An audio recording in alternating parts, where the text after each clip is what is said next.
Yo, yo, yo, welcome to a weekly gaming news show. This is episode 110. Tonight is Monday, July 23rd, 2018. I'm here with my partner in crime, Trenell. What's going on? We're going to catch you up with the news of the week that was. Yes. So we're coming to you guys a little later than usual. As you guys may or may not know, this show goes live every Sunday on Twitch and on Facebook, but ran into some issues over the weekend. Well, that's for me personally. You had a birthday to attend, I hear. Yes. Yesterday was my oldest daughter's 8th birthday, so I was predisposed there. We were supposed to have a barbecue, and it's been the freaking desert for the past 6 weeks, and then all weekend it wants to rain. Yeah, it's been raining all weekend. It's raining right now, actually. Where I'm from, it is pouring. Like cats and dogs, not like light drizzle or anything like that. Like full blown thunderstorms out here. Yeah, we had hide under the desk thunderstorms. Oh my goodness! It actually, there's a tree in front of my house. It broke one of the branches off the trees. Holy crap! Yeah, we got like flood warnings all the time. So enough about the weather. We're here to talk about the gaming news, and first and foremost, we do want to thank our live audience. And if you're watching us live either on Facebook or on Twitch, be sure to ask us any questions in the chat. You can use the hashtag AskAWGNS, and we'll answer it live during the show, or in another episode if we don't get a chance to. But just throwing that out there because we want to include our live audience. We want to include you guys more into the show, and that's one way that you can be a part of what we're doing here. But yeah, with the weather forecast out of the way, we can go ahead and jump into our weekly icebreaker, which is a question that we ask of each other to get a sense of where we are on particular gaming related topics. Sometimes we go off the cuff, but most times we like to stay gaming related. You can also ask us questions for this segment as well. But this week's question is going hand in hand with a topic that we're going to be talking about later, and that is handheld consoles. And the question we want to know this week is, what is your favorite handheld or portable gaming device? And now, so when you say that, does that include smartphones? You could include it if you wanted to. I don't want to. I was just saying. I would say no. For the people out there. It's not a console. I don't consider a smartphone a console. But it is a gaming device. It's a gaming device, but it's a multi-purpose device.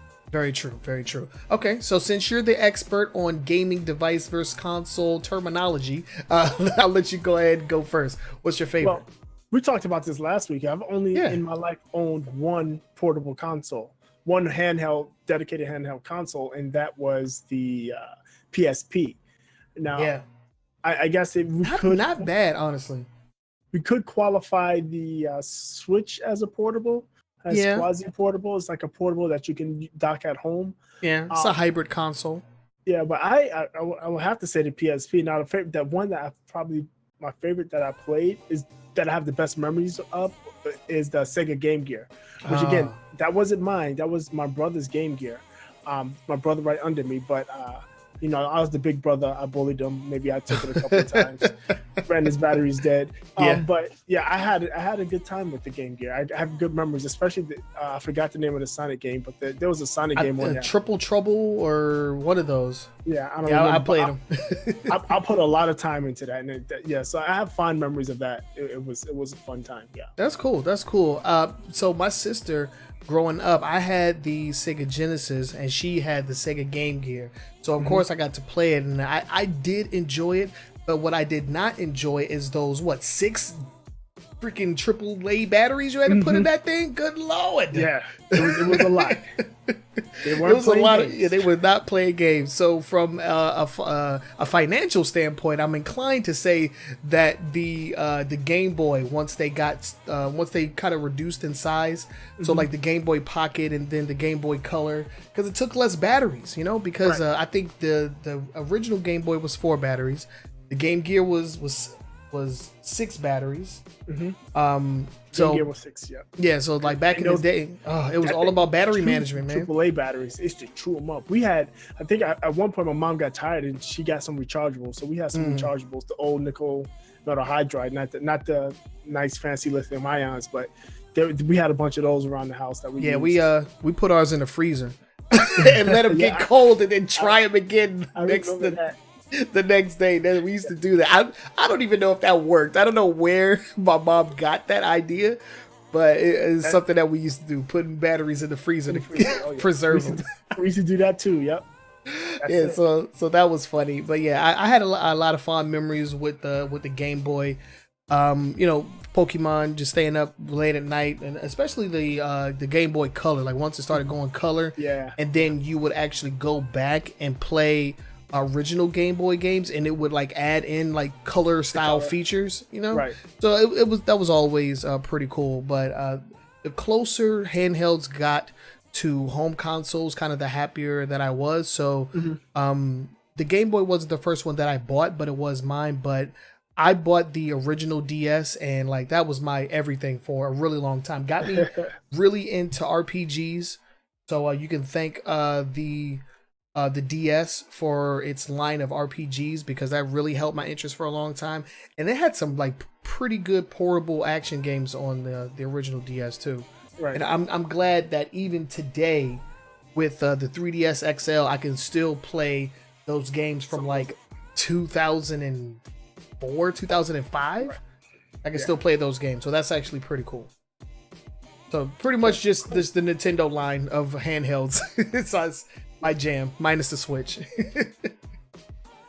All right, so moving on. But yeah, that was our weekly icebreaker. Sorry, I didn't mean to leave you in the dark there. That was our weekly icebreaker, and as always, you can ask us questions either in the chat or online, and we'll always get back to you. But yeah, let's go ahead and move on to our quick hits. And these are shorter stories that don't necessarily deserve a deep dive. We're not going to dive into these stories, but we do want to talk about them because they did happen this week. And some of them are actually pretty interesting, especially this first one. If you are a fan of saving money, this should be pretty interesting to you. So Boogie, why don't you go ahead and start us off with our first story? Yeah, so our first story is out of Microsoft. Microsoft's Ultimate Game Sale is now live. It's running through the end of the month. It's running to the 31st, so you have 8 more days. The 30th. So you have 8 more days to get games. And I mean, there's some good deals in there. We talked about this off the air, and and the reason I did it is because of a story we're going to talk about later on. But I got Lord of the Rings: Shadow of Mordor, the deluxe super edition, gold edition, whatever. It's like it's either $29.99 or $34.99. It's like normally like $90. Okay. So I mean, there's some great deals in there. Resident Evil 7 is in there. Cuphead, if you're interested in getting Cuphead at some point, that's in there. Yeah, Cuphead is dope. Forza 7 is in there. There's quite a few games. Laundry list of games in there, and not even only on Xbox One. They got 360 games as well. 360 games too, and most of the 360 games are backwards compatible. So if you do get the game on 360 title, you would most likely be able to play. Just double check to be sure. Not all of them are, but quite a few of them are, and you'll be able to play them on your Xbox One. Far Cry 5 is on sale. It's actually only like a $10 discount, but it's still on sale. Far Cry 4 is in there. I mean, there's a ton of games that's available in this sale. It's I mean, they do it every year, and they don't hold back when they do this sale. So yeah. I mean, go ahead. Sorry, one other thing I do want to mention is if you have not signed up for Game Pass, they have a 3-month Game Pass for $10. And that is what I wish I could get if I wasn't already paying for it, because that is actually a steal right there. Yeah. I'm inclined to cancel it and then re-up with the new promotion. That doesn't work. I know. Of course not. Yeah. Because I want to check that myself, because I was like, I want to do that. But no, if you've already had Game Pass and paid for it at any point, you're not going to be able to get it. It's very unfortunate. If you haven't tried Game Pass, I mean, it's $10 a month. It's a great time to try it. Sea of Thieves is in there. State of Decay 2 is in there. Divinity Original Sin 2 is going to be in there. What's the other game? There's another game that just released that's in there. I mean, no, I'm sorry, not Divinity Original 2. That's the wrong game. Vermintide 2. Oh, yeah. Vermintide 2 is going to be in Game Pass. So, I mean, they have some good games. And then, they have the Gear series in there. Halo is in there. I mean, it's a lot of stuff in there. And it's like Netflix. Most of the time, it's the third-party publisher games. They add and take away new games every month. Yeah. So it's a pretty decent service, and with the reducing price, it's pretty much a steal, in my opinion. Right, at least for 3 months, for $10, you got a lot of games to play for $3. And again, if you don't know, all of Microsoft's first party titles going forward are going to be released to Game Pass. That is true. So games like Crackdown 3 and all the other games that are coming out like down the line that we haven't heard of yet because they haven't announced any. Right. And that's what I was going to say before we went into that, is that this is good for Microsoft because it allows people to actually get on the console. It's like, okay, yeah, we don't have anything for you to play, but anything new, I should say, but if you missed out on any of these, or you missed any of these games that you no longer have, you can get them at a super cheap price. I think that's a pretty good deal. Yeah, I think so too. Pretty good deal, and especially with the discount on Game Pass, because then you can play more recent games for a highly discounted price. Yeah. That's pretty cool. All right, so let's go and move on. We have another story in our quick hit section, and this one involves the Uncharted series in a way that we have never seen it before, and that is in movie form. Yeah, so there's an Uncharted fan film, right? And you think fan film, like, oh yeah, cheesy. This fan film is actually funded by Alan Unger, who's a director, and Nathan Fillion. And Nathan Fillion is playing Drake in this particular fan movie. He plays him pretty convincingly too. Yeah, it's actually pretty. It's pretty good. It's a 15 minutes, about just under 15 minutes. It's pretty good. And they've got some good actors. They've got Stephen Lang, who's the dude from Avatar, the general. Yeah. From the Avatar. They have the big dude. That dude. I have it right here. Geno Seegers. Okay. That big dude. He does some voiceovers, but he played in a show called Banshee. It was on Cinemax. He played a Native American dude, and he was a thing. He was the thing of your nightmares. He was a beast in that freaking show. Yeah, but not to be messed with. Yeah, he's in there, and there's a couple other people that are notable. That little I think he's Filipino. I'm not sure. The little Asian guy that was doing the torturing. He's been in a lot of movies. As a baddie. He's always cast as a baddie, kung fu martial arts baddie. But yeah, it's actually pretty good. Yeah, and which is rare, but not uncommon. We do see some like pretty good like fan projects get out there and actually spark some interest, because this isn't the first talks of an Uncharted movie. They've been trying to work on this for a long time. Yeah, they've been trying to get it out there for years now. Yeah, in fact, they have a working script right now. And I think Tom Holland, the Spider-Man, the current Spider-Man, is cast as Nathan Drake. So yeah, they're still working to get it out there, but it's just been a long road. They've had scripts and directors that's left the project. They canceled the script. They did a whole bunch of stuff. So yeah. I mean, well, let's hopefully this gets a little bit of fire under their asses, because Uncharted is a fantastic story that can be told in movie format. I mean, the source material is there. All we need is a dedicated cast, crew, and director, and I think that we can actually get something that will be a pretty undeniable hit in the box office, in my opinion. If they do it right. If they do it right, yeah. Sony, Sony has had their ups and downs, but I don't know. I feel like, I don't know.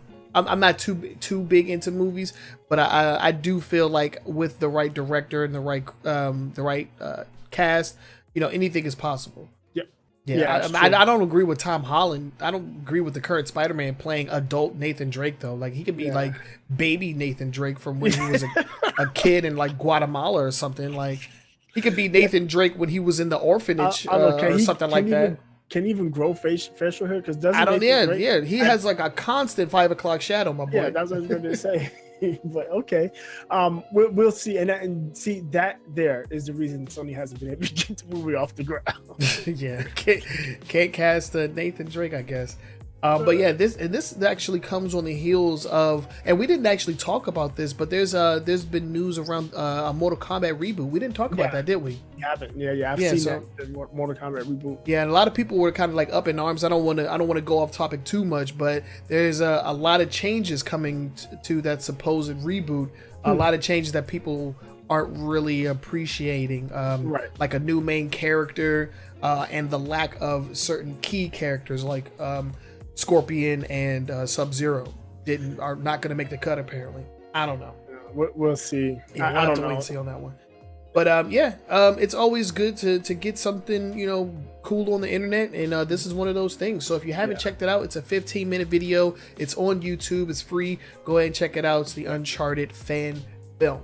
And they did make sure to let everybody know that this is not affiliated with Sony or Naughty Dog or anybody that's officially owning or behind the Uncharted IP.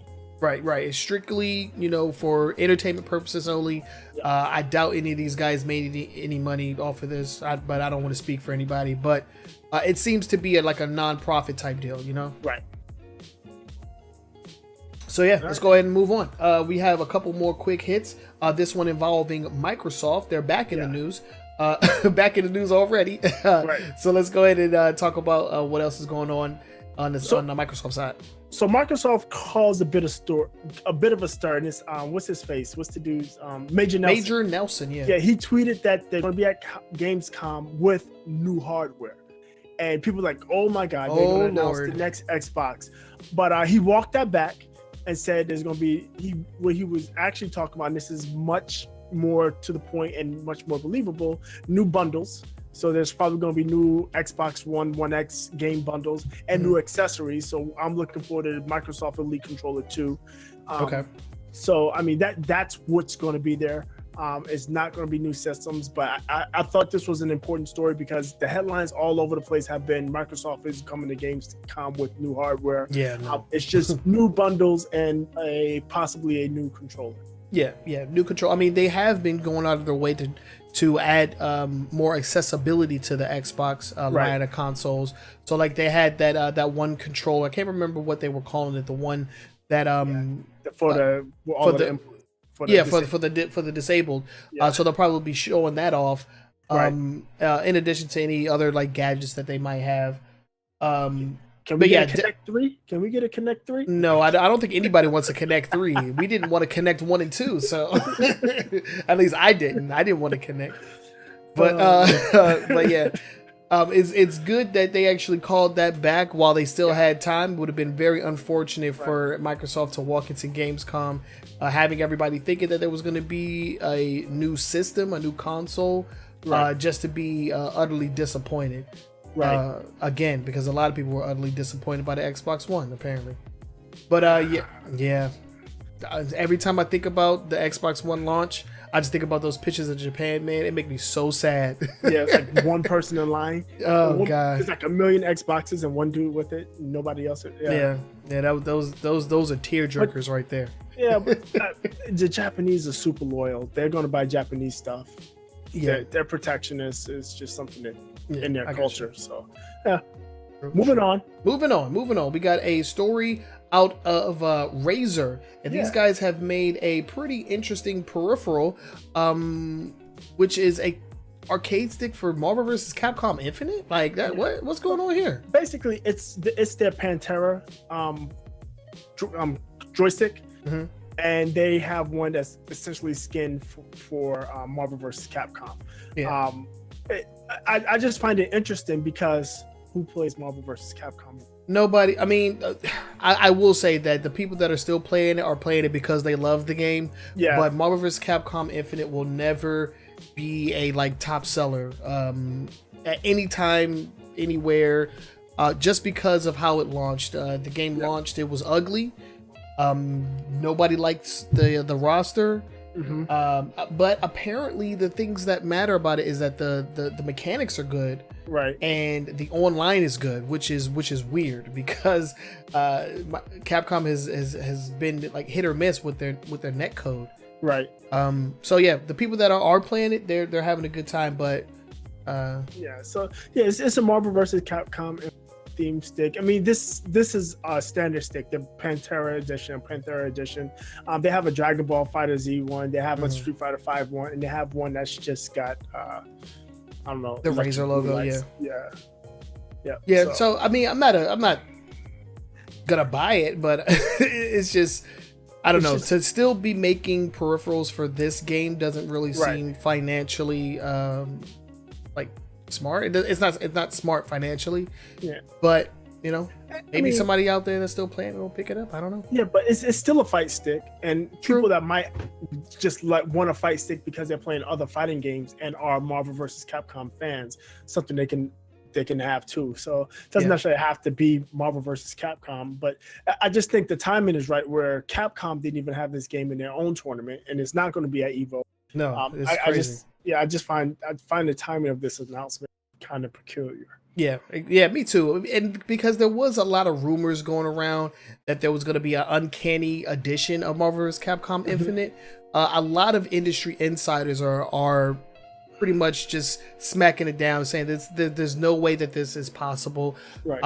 So going into EVO, we're either going to see absolutely nothing like we've been thinking, or we're just going to get the biggest surprise ever. Like, this is like the best unkept secret ever. I have no idea what's gonna happen, but if you want this controller, it's gonna run you $120. No, $220. $220. Still $30 cheaper than the Scuff Elite controller. But still too rich for my blood. I'll be sticking to the old DualShock 4 that came with my console. That's how I play my fighting games these days. All right, we got one more story in our quick hits. Let's go quickly go over this one, and then we can move on to our next segment. What we got next? Yeah, we got Guerrilla Games. Guerrilla Games is trying to expand. Apparently, this has been something they've been working on for several years. They have new offices, big offices that they're going to move into. I think it says they're going to hire 110 more employees.